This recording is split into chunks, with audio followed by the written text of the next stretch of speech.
nilalagay na nila yung tarpaulin ng load.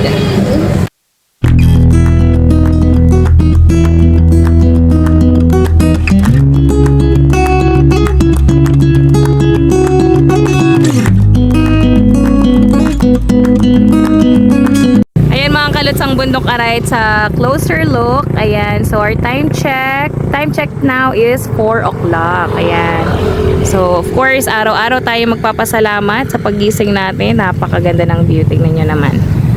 Ayan, so ayan, dinadaanan namin yung along the way papunta doon sa bahay namin. So ayan ang Mount Arayat. Ayan, para kahit pa paano may ma-tour naman namin kayo, diba? Ayan. Wow, napakaganda talaga ng bundok Arayat. Ayan, malapit lang kami dyan mga kalods. Ayan, nandito tayo ngayon sa Barangay Kupang. Ganda ng view dito. Ayan, may mga nagtitinda rin dyan. Hello, good day mga kalods. Welcome to our Kalutong Pinoy Charity Edition vlog. And kasama po natin ngayon si Ate Sophie. I'm your Mrs. Kalods. At ako po si Ate Kalods. Ayan, so for today's video mga kalods, we're going to visit Ate Eva, yung paid forward natin last February. And kung nanotice nyo, we have a view of the Mount Arayat sa likod natin. Ayan. So itutour lang namin kayo ng mabilisan dito sa ating bundok ng Arayat. Ayan, samahan nyo kami mga kalods. Napakaganda ng model natin mga kalods. Ayan o. Si Ate Sophie. Ganda ng tindahan nila ngayon mga kalods, napakaganda, amazing. Another life story na naman ang nabago natin, another family naman ang nabigyan natin ng pag-asa mga kalods. Hi ate! Mga kalods, nandito na tayo sa tindahan ni Ate Eva, finally. Hello po. Ayan, so kasama natin sa Ate Eva. Ayan, piniprepare na nila yung paggawa nila ng Barbecue. mga barbecue, mga tuhog-tuhog. Kaya nagbibenta sila dyan sa harapan. Ayan. Ano po? Kumusta ka naman Ate Eva? Ang ganda na ng tindahan mo, no? Ayan, tignan muna natin ang mabilisan. Ayan. So kanina, pinakita na natin yung harapan ng bahay. Inaayos na nila, piniprepare na nila yung Mahirap lang matuba kasi natusok. Oo, yung ano nila, yung mga paninda nila mamayang hapon. Ayan. Ang dami na nilang paninda mga kalods. Ayan, diba? Nambulabog na naman tayo dito. Nung nakaraan galing na ako dito nakipag-barbecue din ako sa kanya Ayan, puno. Diba na nalagay na natin dito? Ano ba pinakamabenta mo ngayon ate? Soft drinks. Yan, mga digoting mineral. Mga drinks. Kasi mainit ang panahon ngayon Ayan, Ayan. yelo. Kahit yung mga sigarilyo, candy, mga sitsirya, mabili. Mga kape, sa gabi, mabili. Ayun, may nagpapatimpla. Meron. Ang galing naman. Ayan, so nag-interview tayo habang gumagawa sa Ate Eva, nagtutuhog. Ayan mga kalods. Nakita naman natin yung changes ng ng tindahan nyo. Yung mga pinamili natin, mas dumami pa, no? Yes. So napaikot na talaga. Nagbabantay talaga dito sa tatay, Minsan pagka wala akong pasok, nagbabantay na rin ako. Nagdi-day off ako. Nagde-day off pa minsan. Pero ang day off mo sa isang buwan is? 2 beses. Depende. Pag gusto ko umalisin, may nararamdaman. Oo. Ganyan. Pinapayagan ka naman ng boss, Oo, papapayag. Magkano ngayon sinasahod mo? 6K isang buwan. Ayan, sa mga hindi nakakaalam, si Ate Eva po ay nakasambahay din po siya.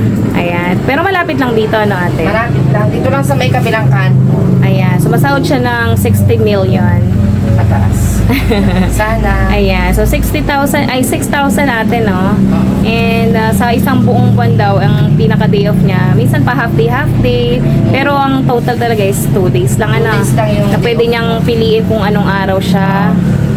Depende kung gusto magde-day ko off. absent ganyan. Babayaran mo na lang, ganun, pag nakuha mo na yung 2 araw. Sa tulong ng Kalutong Pinoy, ayan. Dahil nung una nga napansin ko, ang ganda ng pwesto, yung nga lang medyo luma yung tindahan, tapos wala talaga. So nagpretend nga ako na bibili ako, 'di ba? So wala rin ako talagang mabili noon. Chinek ko din talaga. Ayan.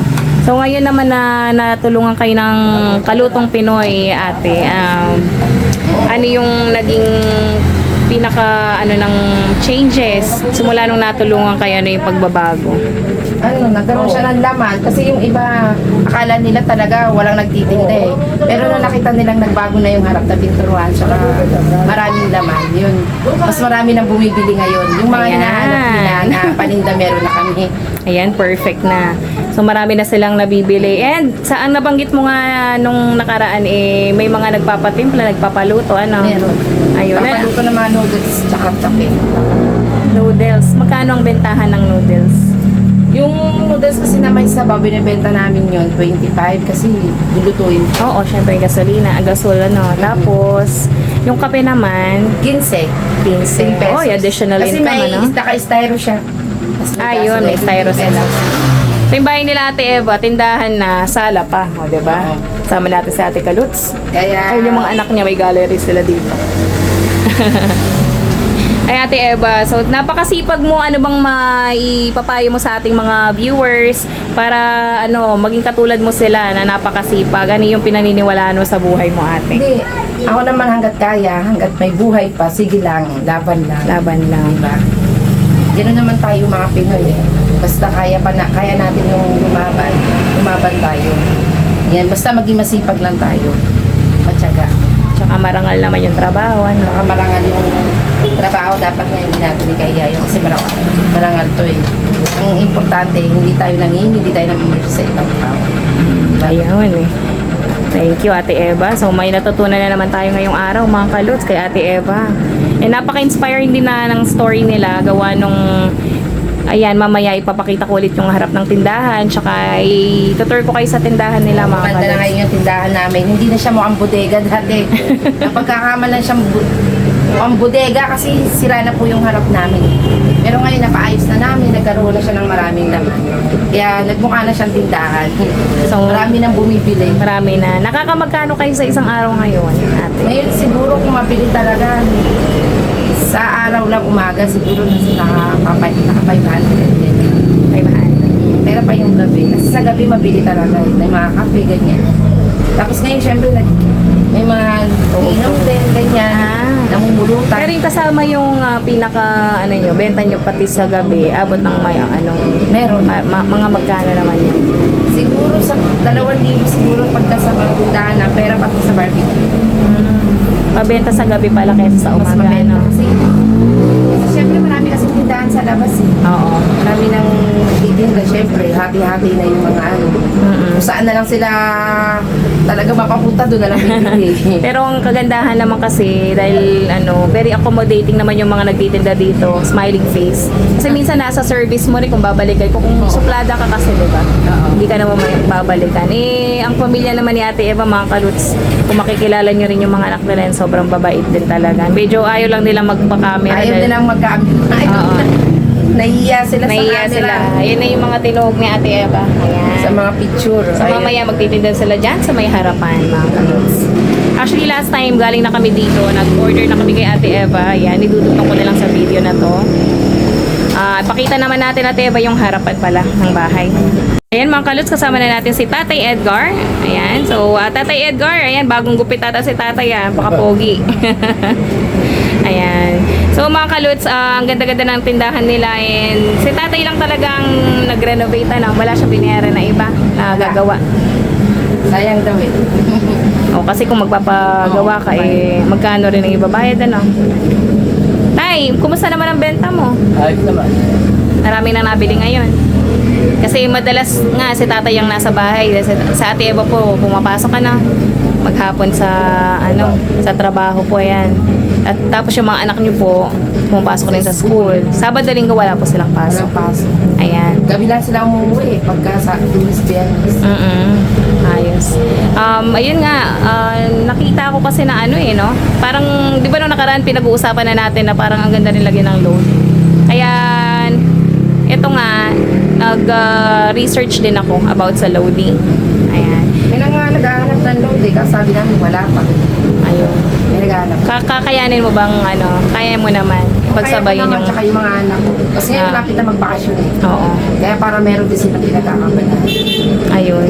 So actually, ginawa ko ngayon is, meron kasi akong na-receive na blessing na nag-dealer ako ng load. Ayan. So gusto ko siyang i-share sa'yo pati yung paano yung ways ng paglo-load.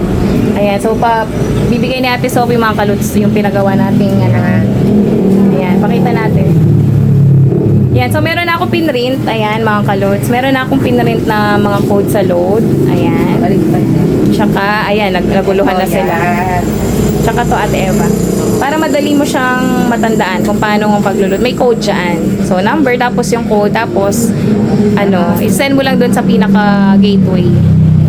Ayan. Patingin muna ng tarpaulin. Idadagdag natin yung tarpaulin dun sa harapan nila, mga kalods. Ako na lang ang hawak.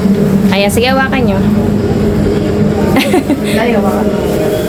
Ay, may bumibili pala. Sige, unahin muna yung customer. And so, since may receive tayo na blessing recently mga kalods, gusto nating i-share sa mag-asawa kung ano yung blessing na na-receive ko. Siyempre, hindi lang kasi naman pang sarili. Ang kalutong Pinoy, alam nyo naman ang gusto natin hindi lang sa pamilya natin, hindi makatulong din tayo sa katulad nila. Diba? So, ayan, nakaka-inspire. Ang ganda-ganda ng tindahan nila, napalago na talaga nila. 2 weeks pa lang So, 2 weeks pa lang ang nakaraan, pero ang laki-laki na ng improvement. So, we're going to add mga kalods yung loading business. And Ate Eva, dahil sobrang passionate niya sa mag-asawa sa pagtutulungan nyo, sa tindahan, tsaka sa pagkukalaki ng mga anak nila, ang babait ng mga anak nila, mga kalods, kung mag-meet nyo lang sila. Ayaw lang nilang magpa-camera, ayaw pa rin isa. Ayaw lang. Nagtatago, ayan. So, in addition to sa nila, sa business nila mga kalods, ayan, we're sharing our blessing kay Ate Eva ito. Ang initial po, so hindi na natin sila pagbabayarin ng registration fee. So, free na yon. Kasi di ba may charge kasi yun mga kalods Ayan. Tapos, ang initial load na ibibigyan natin sa kanila is 1,000. Ay, alam, ang laki ba? Kaya yung anak ko na lang magpapaload yan, nasa trabaho. Oh, wow. Thank you.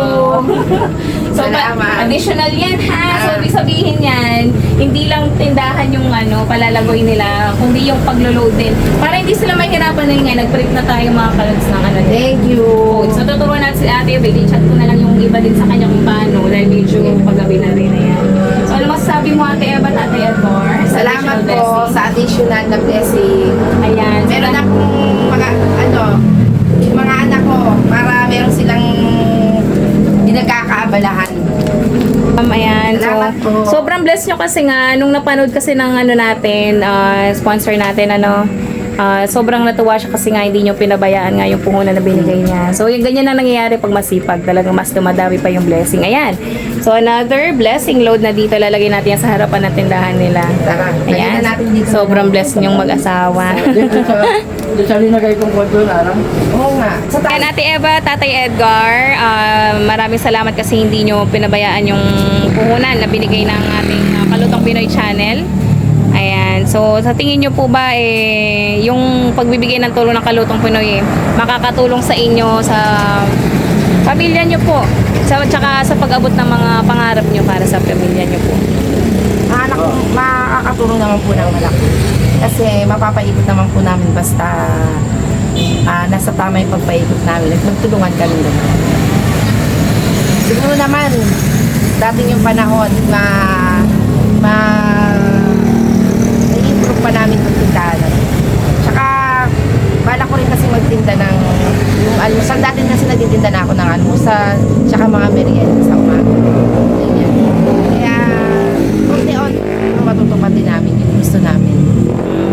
Para sa mga anak namin. So plano mo rin dagdagan ng merienda kasi yun ang hilig mo pagluluto. Pagluluto kasi dati ko namang ginagawa yun. Ayan, si tatay naman napaka-supportive naman tatay. Ayan, ikaw tay, ano naman yung sa tingin mong naitulong ng Kalutong Pinoy tay? Malaking tulong. Malaki Marami tulong tay. binabantayan na siya dati kasi nagbabantay siya. Dati Nagbabantay lang siya, walang laman. walang nabili. Ngayon, kilala na kayo dahil biglang gumanda, no? Hindi ba Marami sila na- nagtaka? Marami na yung iba nagtaka, akala nila tumama kami ng loto.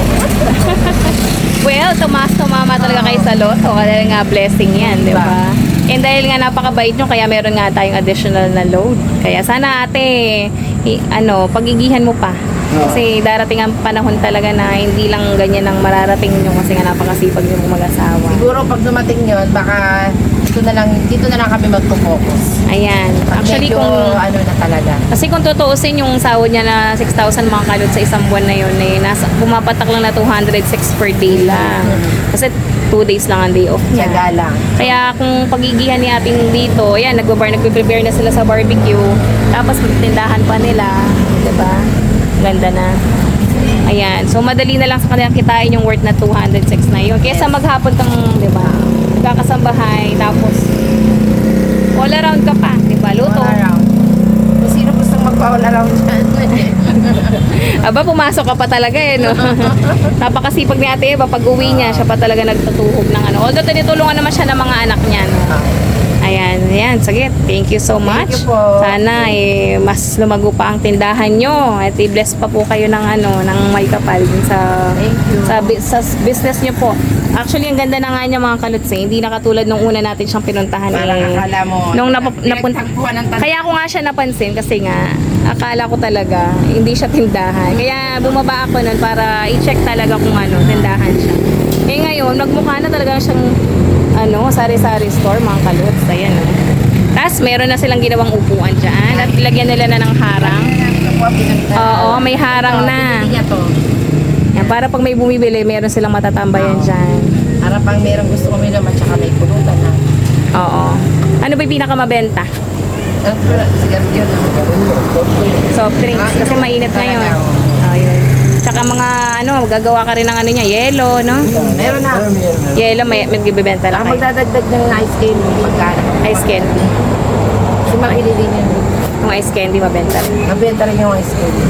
Ayan. So, thank you, Tate Edgar na Ate Eva. Huwag na natin pahabain ng video. And, sobrang worth it naman talaga pumunta dito kahit may actually, ano eh, may pasok ko kanina. Kagising ko lang din nung ano eh. Galing lang din akong work. Ayan. So, sabi ko, bisitahin ko nga sila para naman, iba kasi yung feeling ng ano eh, pag nakakatulong ka talaga. Kahit pagod ka. Parang, katulad niyan, dahil nga nagtanong ka about sa load last time, nag-research ako. Kasi Ayan. marami, sabi mo, nagtatanong may load kayo, wala. Dati kasi nagpapaload ako eh. Good luck sa panibagong additional blessing sa inyong business. Galutong Pinoy. Ayan, i-subscribe nyo mga kalutong mga kaluts ang ating channel sa mga viewers natin dyan. Kung gusto niyo yung video na to, please hit the like and share. And of course, yun nga, ang kalutong Pinoy naman, mga kaluts eh, hindi lang tayo sa Africa tumutulong dahil nga bilang Pilipino tayo, diba? Siyempre, hindi natin kakalimutan yung mga Pinoy. Yes. Kasi ang asawa ko kung napapanood mo naman din yung video sa Africa, nagtatanim siya doon, pinaglulutuan yung mga Afrikano, tinuturuan kung paano magluto ng Filipino foods. Ayan, yung mga bagay ba na mapapakinabangan nila habang buhay. So, kahit wala na si Papa Kalots doon. Yung kangkong. Oo, yung kangkong talaga, dati kala nila eh, damo lang. Ngayon kinakain na. Oo, ngayon eh, kinakain na nila, tsaka iba-iba na, alam na nila, nilalagay nila sa adobo, diba? Nilalagay nila sa mga, tawag nila doon sa sinigang doon, pepper soup. Akala nila ano lang yung kangkong. Oo, tapos yung malunggay din, nagtanim na siya doon, ang dami. Kaya nga, sabi ko nga, syempre, dahil mga Pinoy tayo, gusto natin i-share. Dahil alam niyo naman, family-oriented ang mga Pinoy, talagang pag basta usapang pamilya. Pag basta usapang pamilya, lahat ibibigay natin ano. So syempre since mga Pinoy tayo, mga kaluts, bukod sa tumutulong na si Papa Kalot sa Africa, hindi natin makakalimutan yung mga Pinoy katulad nga ng pagtulong natin kila Ate Eva. Salamat. Saka dun sa mga previous na yung mga natulungan pa natin yung mga nakaraan na paid forward. Sobrang pasalamat nila kasi ang laki din natin ang nabago sa buhay nila. Yung isa, nakabili na ng motor. Diba? Talaga? Oo, yung isa na pa third floor na niya rin yung kolong-kolong niya. Dati nagbabike lang yun. Kaya sobrang nakaka-inspire din yung mga story ng Kami kaya ano Kalot. kaya Aba, magiging 7-Eleven na yan. ipon-ipon. Pero paano pag ano, nagtatapos yung ipon. Oo. Pero ngayon kasi ginagawa nila Ate Eva is pag nagkakabenta sila dati, Ang paikot. pinapaikot para yan. Katulad yan na from the last time na bumisita kami, na parang Malalaman mo naman yan eh kapag ka yung mga paninda mo, bibigyan mo ulit yung Mabenta. nabili. Oo, yung nabili, babalik mo rin. Tapos, kapag ka alam mo merong sobra, tabi din. Ayan, kahit pa paano. So, yung mga kalot, salamat sa panonood and huwag kayong magsasawa sa panonood ng Kalutong Pinoy. Nang sa ganun sa ganitong bagay, sa simpleng panonood nyo makatulong tayo sa mga kababayan natin. Katulad ni Ate Eva at ni Ate Edgar. Sobrang worth it kasi Happy. oo, kahit pagod-paguran tayo mga kaluts, kahit pagod-pagod Ay, tayo. galing pa ako dito sa... Oo, okay lang yan kasi ayan o, sobrang worth it naman ng Pag pinuntahan nakauwi natin. na ako dito, nawawala na yung pagod ko. Oo, kasi dati pag uwi ni Ate Eva, walang naman. Walang laman. Tapos parang problema pa nilang ulamin, ganyan, no? Ngayon parang kahit pa paano, yung araw-araw na panggastos nila nakukuha na nila sa tindahan. Basta hindi na babawasan yung buo. Oo, tapos May bumili, Tapos ganyan. pag sumahod ka niya, pwede mo pa dagdagan yan. Pag sumahod ka, bayad din ang kuryente. Oo, Buti tsaka- mababa ang kuryente ngayon natin. Talaga naman bumaba. Ang laki ng binaba Huwag mo ng na sabihin kuryente. bumaba dahil baka next matataas. Kasi nga summer. Ako din ganyan. Ayun mga kalos, so thank you so much sa panonood. Again, kung gusto niyo yung video na to, kung if you like this video, please, please like, share, and subscribe. Pakipanood na rin sa mga kapamilya niyo, sa mga friendship niyo. Ayan. Thank you so much. And again, please watch Kalutong Pinoy. Thank you! Salamat.